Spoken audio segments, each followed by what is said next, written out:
Vanderbilt University, November 2015. 200 students rise up to protest the white privilege and microaggressions of the racist, bigoted Vanderbilt administration. The protesters don't offer any specific examples of discrimination, but that doesn't matter. What matters is that they feel victimized. The next day, a bag of dog poop shows up at the front door of the university's Black Cultural Center. All hell breaks loose. Full of righteous indignation, student activist groups rush to Facebook to denounce the racist act. The police investigate. They quickly find the person responsible, but nobody is arrested. You know why? Because it turns out that the bag of excrement wasn't a racist attack. It was left by a blind girl with a service dog. She couldn't find a trash can, so, wanting to do the responsible thing, she left the bag outside the door of a nearby building, knowing a janitor would pick it up and throw it away. The student group did apologize, but then they added another charge against the administration. The needs of students with disabilities on this campus are also marginalized. Seriously, this is not a joke. On the college campus today, feelings rule facts and victims are heroes. According to the left, all inequality in America is due to victimization. They start by claiming that all non-white people in America are victims of white privilege. Then come women. They're all victims of the patriarchy. Then come gays and lesbians and the transgendered. They're all victims of our heteronormative and homophobic society. But what if you haven't actually been victimized by anybody? That doesn't matter. To the left, so long as you feel victimized, you're a victim. Even if you have never actually experienced discrimination, you've surely been targeted by microaggressions. Nasty little words and phrases that weren't meant to be insults, but just are.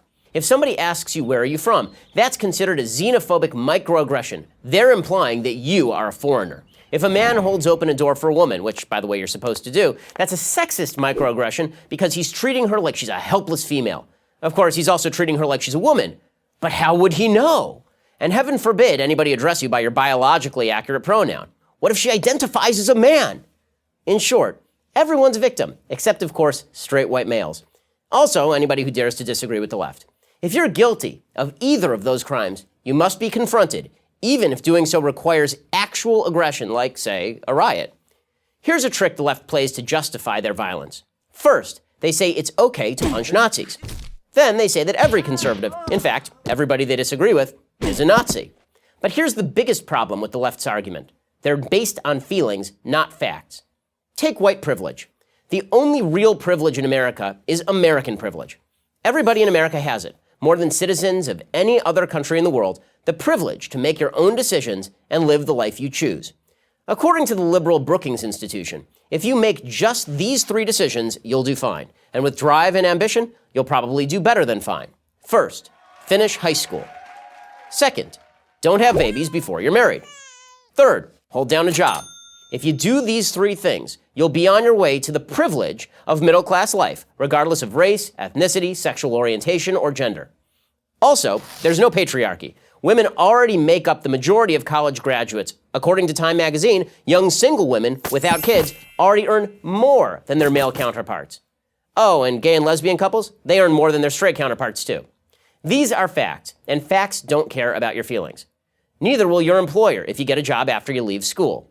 The moment you graduate, reality is going to hit you like a truck. People who give you a paycheck expect you to produce. They expect you to work hard. And all the claims of victimhood, all the whining, well, nobody cares. So, stop worrying so much about your feelings and start worrying a little more about being a good person, doing your best, and not getting in your own way. If you don't, the only thing you'll be a victim of is yourself. I'm Ben Shapiro, editor of the Daily Wire for Prager University. To keep these videos free, click here.